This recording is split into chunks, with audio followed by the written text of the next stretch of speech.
मार्च माह में अपनी मुलाकात में तेजस्वी प्रसाद यादव ने कहा था, गुजराती ठग हैं और ठगी करने का अधिकार केवल गुजरातियों को ही है। तेजस्वी प्रसाद यादव के इस बयान पर भारतीय जनता पार्टी बेटी बचाओ बेटी पढ़ाओ प्रकोष्ठ उत्तर मुंबई के संयोजक अध्यक्ष श्री धर्मेश जोशी जी की कांदिवली पुलिस स्टेशन में की गई फरियाद एवं उनके द्वारा पुलिस को दिए गए बयान के बारे में पत्रकार परिषद को अवगत कराया। इस अपमान भरे वाक्यों के खिलाफ हम न्याय पा के ही रहेंगे, चाहे इस उपलक्ष्य में हमें राष्ट्रीय व्यापी आंदोलन ही क्यों न करना पड़े, बोले भाजपा बेटी बचाओ बेटी पढ़ाओ प्रकोष्ठ उत्तर मुंबई गुजराती विभाग के संयोजक अध्यक्ष श्री धर्मेश जोशी जी।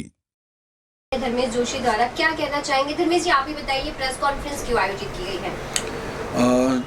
जो बिहार के डिप्टी सीएम है श्री तेजस्वी यादव जी ने, उन्होंने जो गुजरातियों के प्रति अभद्र भाषण किया है, साथ ही साथ में उन्होंने भाजपा पार्टी को भी संबोधित किया है, अभद्र शब्द बोले हैं कि ये पैसा लेके चली गई भाग गई तो क्या है। तो इस विषय के ऊपर आज ये प्रेस कॉन्फ्रेंस मेरे कार्यालय पे हुआ है। साथ में हमारे जुड़े हुए जीवन दादा जो महाराष्ट्र अध्यक्ष हैं यहाँ के करनी सेना के, और हम साथ में मिलकर आज प्रेस कॉन्फ्रेंस कर रहे हैं। जीवन जी, किस तरह से, क्योंकि जब भी किसी इतिहास के साथ या किसी के साथ भी छेड़छाड़ी की गई है या फिर किसी पे ऊपर ऐसी अभद्र भाषा यूज की गई है तो करनी सेना ने हमेशा इंसाफ दिलाया है, तो अब किस तरह से गुजराती समाज को इंसाफ दिलाने के लिए करनी सेना आगे है?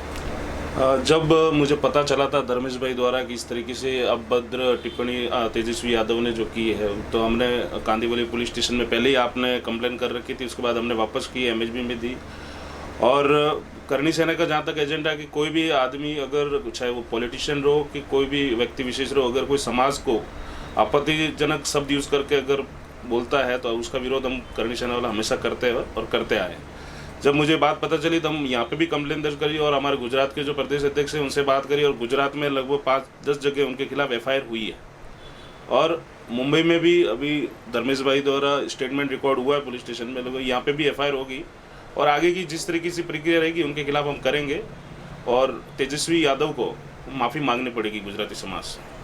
तो अगर माफी मांगने की बात की जाए, अगर वो माफी नहीं मांगते तो किस तरह से करनी सेना आगे? तो आप शांति से, जिस तरह से पुलिस स्टेशन में लेटर दिया है आपने, आज ये प्रेस कॉन्फ्रेंस की है, लेकिन अभी भी अगर उसमें देरी होती है, अगर वो माफी नहीं मांगते तो क्या स्टेप होगा करनी सेना का? तो जहाँ तक है, पहले हम हमारे जो कानूनी लड़ाई है, कानूनी कार्रवाई के हिसाब से हम आगे का काम कर रहे हैं। अगर उसके बाद भी माफ़ी नहीं मांगती, और क्योंकि उसको मैं भी ऐसे ही सब बोलता हूँ कि तेजस्वी यादव जैसे को अगर अक्ल होती तो इस तरीके का शब्द यूज़ नहीं करता समाज के लिए। और फिर भी एफआईआर होने के बाद, एफआईआर होगी तो उनको वापस वहाँ पे हाजिर तो होना ही पड़ेगा। और बिहार में जो हमारी करनी सेना की टीम है उनसे बात हुई है, अगर माफ़ी नहीं मांगते तो सार्वजनिक तौर पर जहाँ पे भी उनकी सभा रहेगी उनकी जूतों की माला पहनाएंगे हम। धर्मेश जी, क्या कहना चाहेंगे? कितना विश्वास है कि आपने इस लड़ाई के लिए, आपके लिए गुजराती समाज क्या है? यह लड़ाई आपके खुद को ठेस पहुंची है या फिर पूरे गुजराती समाज के लिए? देखिए, जिस तरह से मैं खुद गुजराती हूँ, हमारे प्रधानमंत्री श्री नरेंद्र मोदी जी भी गुजराती है, हमारे अमित शाह जी भी गुजराती है, और समाज के अंदर आप देखने जाओ तो महात्मा गांधी जी, जिन्होंने आज़ादी की लड़ाई के लिए बहुत सारा परिश्रम किया है, आज़ादी दिलवाई है, हमारे लोहा पुरुष, जहाँ तक आप जानते हो कि उनका विशेष रोल रहा है, उन्होंने बहुत ही अच्छा सबको एकता करके, पूरे इंडिया सब स्टेट्स को एकता करने में उनका बहुत बड़ा रोल रहा है, और वो भी एक गुजराती है। आप देखने जाओ तो डॉक्टर होमी बाबा भी गुजराती भाषी है। उद्योगपति में आप देखने जाओ तो जमशेद जी टाटा भी गुजराती भाषी है। दूसरा, मैं एक ये कहना चाहूँगा कि गुजराती, सिर्फ गुजराती, जैन, ब्राह्मण, ये सब समाज गुजराती तो है ही, साथ में अगर आप देखने जाओ तो पूरे अखिल भारत के अंदर आप देखने जाओ तो मुसलमान भी गुजराती आते हैं, मारवाड़ी भी गुजराती आते हैं, हर एक कौम, छोटे से बड़ा, इसके अंदर गुजराती समाज आता है जो गुजराती भाषा बोलते हैं। तो मैं ये समझता हूँ कि भाई मुझे अकेले को ठेस नहीं पहुँची है, पूरे गुजराती समाज को ठेस पहुँची है। जो भी गुजराती भाषा आज पीढ़ियों से बोल रहा है, उन सबको ठेस पहुंची इस अभद्र भाषण से। बिल्कुल, अगर जरूरत पड़ी तो उग्र आंदोलन करेंगे। और हमारे राष्ट्रीय अध्यक्ष जी जो श्रीमान सुखदेव सिंह गोगामेडी साहब है, उनका हमेशा एजेंडा रहा है कि कोई भी व्यक्ति अगर किसी को ठेस पहुंचाता है तो उसके कड़े विरोध में हम उतरते हैं। और धर्मेश भाई ने जो मुद्दा उठाया यहाँ मुंबई में रहकर, यहाँ तक गुजरात में लोगों को पता ही नहीं था कि इतना बड़ा शब्द तेजस्वी यादव ने बोला है। जब धर्मेश भाई ने मुद्दा उठाया तो मैंने फिर वो पूरे मैसेज गुजरात की टीम को दिए और वहाँ पे अहमदाबाद, अपना भुज में, सूरत में सब जगह FIR कंप्लेन हुई है। कोर्ट में भी लोगों ने कंप्लेन दर्ज की है और आगे हम यहाँ पे कर रहे हैं। और इसको बड़े तरीके से तेजस्वी यादव को ये याद दिलाएंगे कि किसी समाज को बोलना कैसे परेशान होना पड़ता है, वैसा उसको परेशान करेंगे और वो माफ़ी मांगेगा। मुझे मैंने देखा है गुजराती लोग शांति प्रिय लोग हैं और जब इस तरह की बातें जब सामने आती है तब वो उग्र होते, तब जो गुस्सा उनको आता है। देखिए, गुजराती लोग शांति प्रिय इसलिए है कि ज़्यादातर गुजराती भाषी जो भी है वो बिजनेस के अंदर इन्वॉल्व है। आज आप देखने जाएंगे, आपने जो प्रश्न पूछा तो उसका मैं 2 शब्द आपको ये भी बता देता हूँ कि तेजस्वी यादव जी को फोकस अपने स्टेट पे करना चाहिए जहाँ उनकी जवाबदारी दी गई है। आज वहाँ बिहार से सिर्फ गुजरात के अंदर 5 से 7 लाख व्यक्ति आते हैं रोजी रोटी के लिए, मजदूरी के लिए, जहाँ पर उनको फोकस करना चाहिए कि बिहार में वो सब काम उनको ध्यान देना चाहिए कि भाई हमारे स्टेट से अदर स्टेट में ना जाए, वहाँ पर सबको रोज़गार मिलना चाहिए। आज आप देखेंगे कि भारत आज की तारीख में 5वें क्रमांक के ऊपर GDP पे और बहुत ही जल्दी 3रे क्रमांक पे आ रहा है।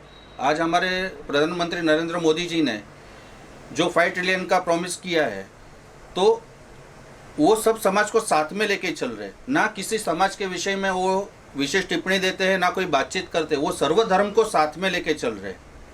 तो ये बात का तेजस्वी यादव जी को थोड़ा सा ध्यान रखना चाहिए कि हमारे यहाँ से लोग बाहर जाके मजदूरी करते हैं, हमारे स्टेट में हम सिर्फ गलत काम करते हैं और उस विषय के ऊपर हम ध्यान देते हैं।